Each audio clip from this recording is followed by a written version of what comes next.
Bien, seguimos con Carmen González. Hablemos un poco de ti, Carmen. Ya. ¿Estudiaste Derecho?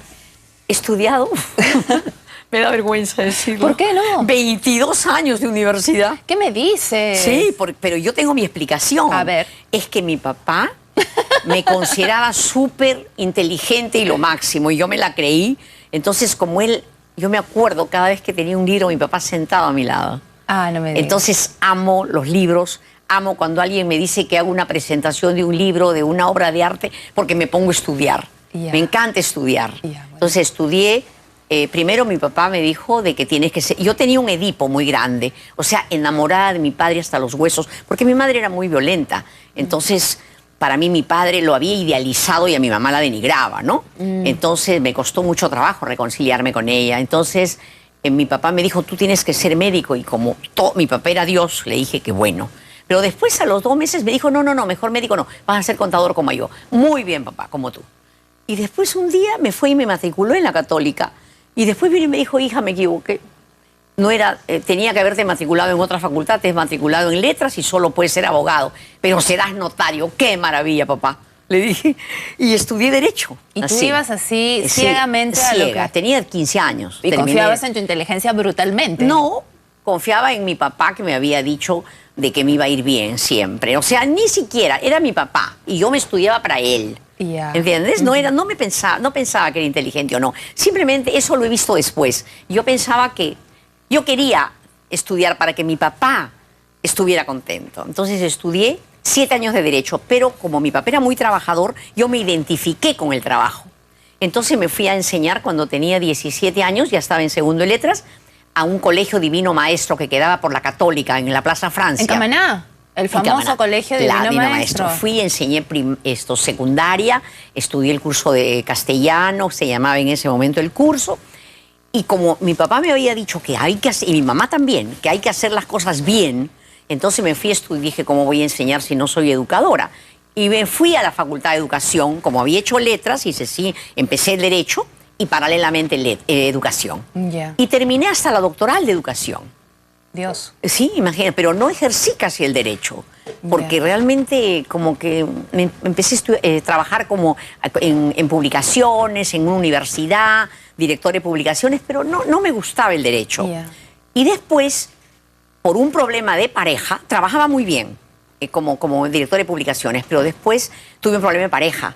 Entonces me recomendaron que fuera donde el doctor Saúl Peña. ¿Tú ya te habías casado? Ya me había casado de 21 años con la pareja con la que estuve desde 16. ¿Y tenías niños? Todavía no tenía. Ya. Entonces me fui donde el doctor Saúl Peña, y él, no, ya tenía la bebé, no, todavía no, estaba por tener a la niña, Ya. a mi hijita.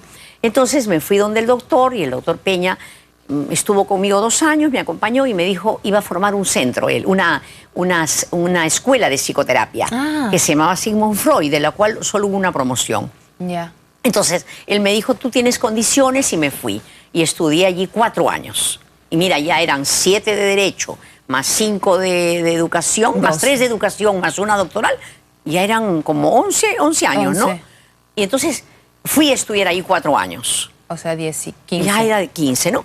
Y de ahí me dijo, yo empecé a mirar que yo no sabía psicología.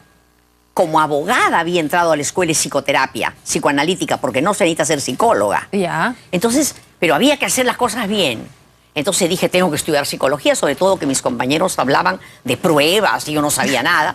Me fui a estudiar, entonces... También a la Católica. A la Católica, y como mi marido se enfermó en esa etapa, entonces, que muy grave, entonces le dio una hemiplegia muy fuerte, empecé a trabajar como psicoterapeuta, pero quería terminar psicología, entonces terminé en San Martín de Porres. Ya. Ahí terminé.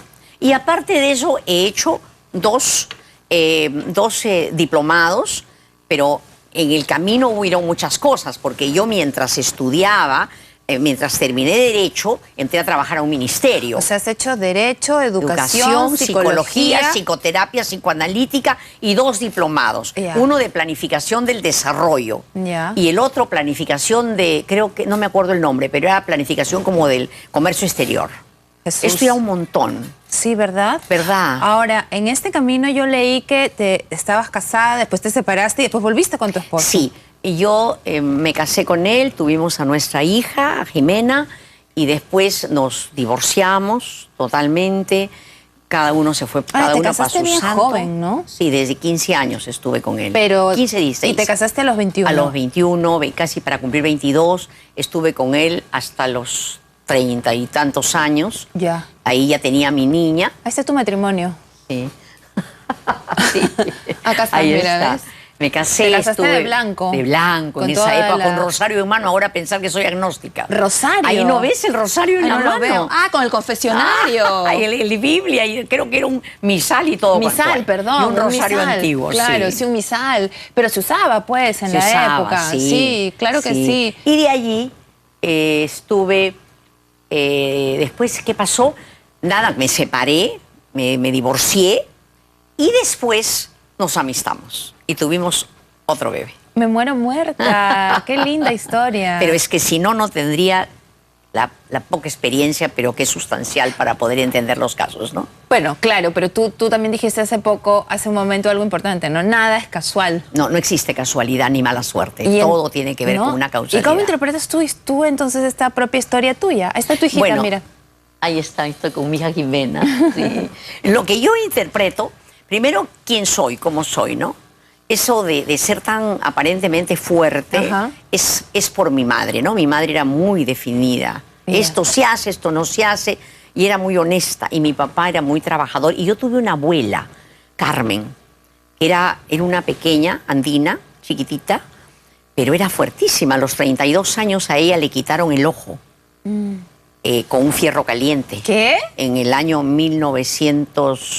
1925 debe haber sido. ¿Y eso por qué? Porque ella dice que se fue a mirar que por primera vez llegaba el avión a un sitio que se llama Mansiche, en Trujillo, Sí, y sí. había tenido un granito, y entonces se le inflamó y en el hospital le dijeron ya tenía que morir, pero ella regaló a todos sus hijos en los conventos, tenía dos que le habían venido, dos sobrinos más, huérfanos, los repartió y se fue a morir. Y cuando ya la habían cambiado de colchón, dice, listo, unos colchones que era para los que van a morir, llegó un médico de Lima y le dijo, yo la puedo salvar, pero si es que usted es muy valiente. Ella por sus hijos dijo, bueno, y dice que la amarraron al catre y con un fierro caliente le sacaron el ojo. No me Pero- digas que no hubo anestesia. Nada, solo hubieron pastillitas de éter. Me- Y mi abuelita nunca la vi llorar porque era fuerte, solo un día, que no sabíamos y lloraba a gritos, una vez nomás, cuando olió carne quemada en la casa, porque se Ya. acordó de la abuela. Entonces era una abuela fuerte. Tú sabes que ella tenía 4 hijos, 2 sobrinos huérfanos, y dice que había días que no tenía para comer y salía con su canasta de paltas para ver de dónde iba a vender. Y nunca durmió de viernes a sábado, porque ese día cosía ropa para la gente que venía en los vapores, en los barcos. De esa abuela viene tu mamá, Sí, sí. Mi papá, muy fuerte mi abuela. Y tu ella mamá me ha criado. definida, tu Mi abuela mamá. definida. Y mi papá, tú le decías un favor y te contestaba 2. Ya. Era tan bondadoso, nadie le decía Francisco, le decían don Paquito. Nunca me gritó, nunca me maltrató y nunca lo vi gritar a mi madre. Mi madre plena de gritos, pero Ya. él no, delante de él no. Ahora, tú te volviste con él y después te volviste a separar de él. ¿Con quién? ¿Con mi Con esposo? tu esposo. No, yo me separé, me divorcié Te casaste y luego amisté. Ya. Y me casé de nuevo y nos quedamos juntos y hasta Allá. que él falleció. Ah, Ajá, porque no le vino sabía. me vino un derrame cerebral muy fuerte. Lo tuve 12 años en cama. 12 años. Dios, Carmen, qué aprendizaje. Sí, pero 5 qué- años tenía mi hija tenía 18. Ya. Pero ahí me esforcé, me rompí el alma. Mi hija se fue a Inglaterra a estudiar, es una psicoterapeuta muy buena. Ya. A veces la han invitado del canal, ella tiene 40 años, especialista en adolescentes, se formó en Londres. Ya. Y mi hijo me ayuda en todo lo que es la administración, ¿no? Y estás sola ahora. Sola, pero contenta. Yo vivo sola, contenta, ¿no? No te volviste a enamorar. No, no. Ahora, yo pensaba que, mira, con toda esta vida intensa y luego escuchar todos los días lo que escuchas. Dime una cosita. 2 preguntas tengo ahí. ¿Cómo haces para no identificar lo que pasa con tus oyentes contigo? Ya. Es que yo trabajo con una técnica, una de las técnicas es yo mientras escucho al paciente, yo tenemos una atención libre flotante para escucharlo, pero además yo estoy sintiendo la emoción de él. No me interesa solo la palabra, sino la emoción, porque la voz es un aire que sale por un canal. Entonces me interesa si la voz es entrecortada, si es voz trémula, si es voz triste, si es una voz redondita. Esto tiene que ver con la infancia. Entonces voy sintiendo la voz, voy escuchando, voy preguntando. Y ahí me voy imaginando cómo fue la infancia, entonces le voy haciendo preguntas hasta que más o menos puedo ver cómo es la persona, hago mis hipótesis. Es todo un trabajo interno. No puedo atender, no puedo escuchar mientras me... Ya, no pero ¿cómo haces para separar lo tuyo de eso? Porque aprendí un método que es usar la contratransferencia. La contratransferencia es que mientras yo te escucho me voy dando cuenta que me estás despertando. Hay gente que me da cólera, otra gente que me deja en la luna, y yo digo me estoy confundiendo, y esto tiene que ver con lo que ella me transmite. Porque tú cuando conversas con alguien, te están transmitiendo emociones. Claro, por supuesto. Entonces, yo leo pero claro que he tenido que hacer muchos años de terapia para poder saber, porque al principio me mezclaba.